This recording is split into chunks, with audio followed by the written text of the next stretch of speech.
ప్రపంచంలో అందరికంటే ఐశ్వర్యవంతులు మీరే అని నా అభిప్రాయం. నా గొప్పతనం అనేది ఏమీ లేదు, నా అచీవ్మెంట్ అనేది ఏం లేదు. ఆ వంశంలో జన్మించాను. అది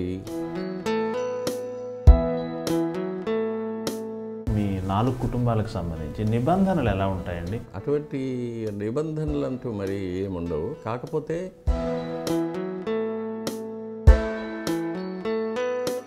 స్వామివారు నవ్వారు, కోప్పడ్డారు, ఇట్లాంటి సూక్ష్మమైన ఫీలింగ్స్ మీకు అర్థమవుతాయి. భక్తులనే పేరుతో వచ్చే కొంతమంది, నిజంగా భక్తితో వచ్చే కొంతమంది, వారికి అక్కడి సిబ్బంది చేసే సేవలు, వీటన్నిటిని చూసినప్పుడు కాస్త బాధగా ఉంటుంది, కొన్ని సమయాల్లో జుగుప్సగా కూడా ఉంటుంది. అప్పుడు నేను ఈ ప్రపంచాన్ని చూడకుండా స్వామివారి వైపు తిరిగి కూర్చుంటాను. లేకపోతే స్వామివారిని అలా చూసినప్పుడు స్వామివారు నవ్వుతూ ఉంటారు.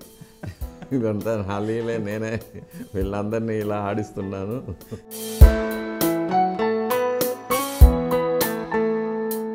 మ్యాక్సిమం స్వామివారిని విడిచి ఎన్ని గంటలు ఉండగలరు మీరు? వచ్చేటప్పుడు స్వామివారి దగ్గర అనుమతి తీసుకొని వస్తాను. వెళ్ళే పని త్వరగా పూర్తి చేసి మళ్ళీ నీ దగ్గరికి తీసుకో అని ప్రార్థన చేసి వస్తాను. వెళ్ళరా అంటారు. బంగారు వాకిల వరకు వచ్చి వెనక్కి తిరిగి చూసినప్పుడు కాస్త శోకంగా కనిపిస్తారు. వెళ్తున్నావా అంటారు. త్వరగా వచ్చేస్తానని చెప్పి వస్తాను. మళ్ళీ తిరిగి వెళ్ళినప్పుడు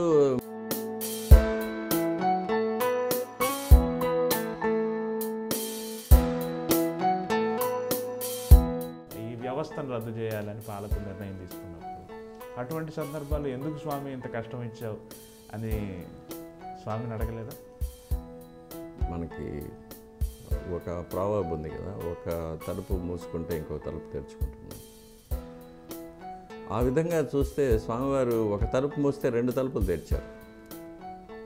స్వామివారి పాదాలను ముట్టుకున్న అర్చకుడు ఎవ్వడు కూడా నష్టపోడు, బాధపడ్డాడు.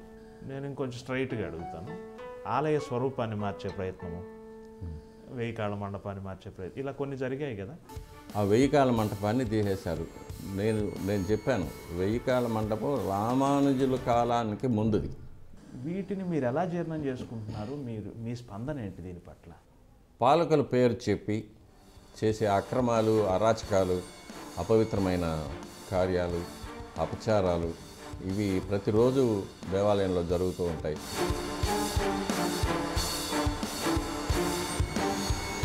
స్వామివారికి నిద్రే ఉండటం లేదు, 4 గంటల నుంచి ప్రారంభం అవ్వాల్సిన పని 2 గంటల నుంచే ప్రారంభమైంది అని ఒక్కోసారి మేము పేపర్లో చదువుతూ ఉంటాం. ఎప్పుడు ఉన్న అభిప్రాయం ఏంటంటే, ఈరోజు ఎన్ని వేల మంది భక్తులు వచ్చారో ఎన్ని వేల మందిని బయటకు తోసేసాం. వారికి తృప్తిగా దర్శనం అయిందా లేదా అనేది నాకు అక్కర్లేదు. ఈరోజు నేను 80,000 మందిని క్లియర్ చేశాం, 90,000 మందిని క్లియర్ చేశాం. నాకు ముందున్న అధికారి 60,000 మందికే చేశాడు, నేను 80,000 మందికి చేశాను. నాకు ముందున్న అధికారి 1,00,000 లడ్డూలు తయారు చేశాడు, నేను 2,00,000 లడ్డూలు తయారు చేస్తున్నాను. అది ఎలా తయారు చేస్తున్నావు, ఎక్కడ తయారు చేస్తున్నావు, ఎవరి చేత తయారు చేస్తున్నావు, అది ఎలా వినియోగిస్తున్నావు, అది నీకు అక్కర్లేదు.